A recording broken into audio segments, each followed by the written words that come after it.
ये कहानी है एक होटल का भूतिया कमरा। होटल का भूतिया कमरा के बारे में। इस कहानी में राजू नाम का लड़का है जो कि सरकारी नौकरी करना चाहता है, पर उसके घर की स्थिति ठीक नहीं होने के कारण उसे पैसे कमाने के लिए काम की भी तलाश थी। इस कारण वो एक ऐसी नौकरी ढूंढता है जहां उसे रात में काम करना पड़े और दिन में उसकी पाई भी हो जाए। कुछ समय बाद राजू को एक होटल में सफाई करने का काम मिल गया। चूंकि काम रात को करना था तो राजू वहां रात में काम करने लगा और दिन में वो अपनी पाई भी कर लेता। सब कुछ अच्छे से चल रहा था, पर एक रात राजू अपना काम खत्म करके आराम से बैठा था। तभी वहां पे उसका एक सीनियर आया और उससे बोला, तुम यहाँ आराम से क्यों बैठे हो?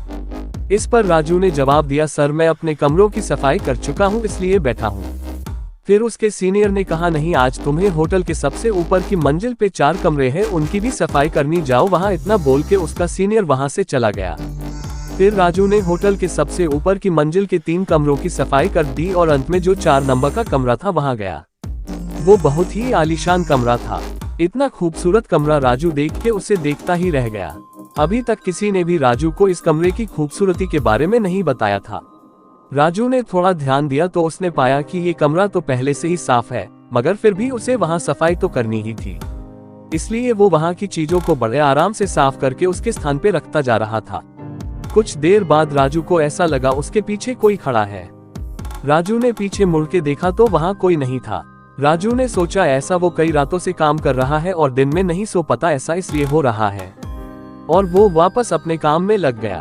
तभी अचानक उसे ऐसा लगा कि कोई उसके सामने से दौड़ के भागा है।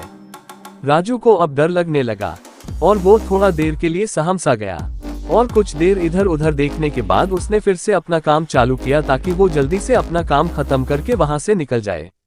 और जब वो वापस काम करने में लगा तभी मनो जैसे उसके कंधे पे किसी ने हाथ रख दिया हो। राजू अब घबरा के चिल्लाते हुए उस कमरे से भागने लगा। तभी राजू का गाला किसी ने जोर से पकड़ लिया और वो भाग नहीं पा रहा था। इतने ही देर में राजू के सीनियर राजू की आवाज सुन के वहां पहुंच गए। उन्होंने से राजू से पूछा, क्यों चिल्ला रहे थे? राजू गली में दबाव होने के कारण कुछ बोल नहीं पा रहा था।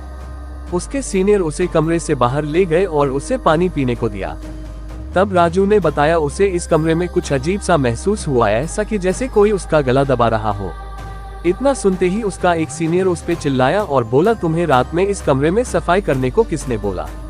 इस कमरे में कोई भी अकेले सफाई नहीं करता और इस कमरे की सफाई भी दिन के समय की जाती है। तब राजू ने कहा, मैं अपना काम खत्म करके बैठा था, तभी एक सर आए, उन्होंने नहीं मुझे इस कमरे की सफाई करने को बोला था, इसलिए मैं इस कमरे में आया। ये कहानी है होटल का भूतिया कमरा के बारे में। इतना सुनते ही जितने भी लोग उस होटल में काम करते थे सभी को राजू के सामने लाया गया ताकि राजू उसे पहचान सके कि किसने उसे ऊपर वाले कमरे में काम करने भेजा। फिर वहाँ जितने भी लोग थे राजू ने सबको देखा पर उनमें से कोई नहीं था। तब उन लोगों ने वहां जितने स्टाफ काम करते थे उन सारे स्टाफ की इमेज राजू की दिखाई। तब राजू ने उनमें से एक को देख के बोला कि इन्होंने ही मुझे वहां सफाई करने भेजा था। इतना सुनते ही सारे लोग डर गए, क्योंकि राजू ने जिसकी इमेज दिखाई उस स्टाफ की मौत 1 महीने पहले ही उसकी कमरे में सफाई से दौरान हुई थी। फिर राजू के सीनियर ने उस कमरे के बारे में राजू को बताया कि वह कमरा इस होटल का भूतिया कमरा है। करीब 1 साल पहले वहाँ पे पति पत्नी रुके थे और रात में पति ने ही अपनी पत्नी की हत्या कर दी। उसके बाद से ही उस कमरे में जो भी काम करने जाता है उसे कुछ अजीब सा डरवाना महसूस होता है। ऐसे कई बार होने के बाद उस कमरे में रात के समय कोई नहीं जाता। और पिछले महीने जिस स्टाफ की मृत्यु उस होटल का भूतिया कमरा में हुई, वो भी वहां रात के समय पता नहीं क्यों बिना किसी को बताए अकेले ही काम करने चला गया था। ये सब सुन के राजू फिर दोबारा कभी भी उस कमरे में अकेले काम करने नहीं गया।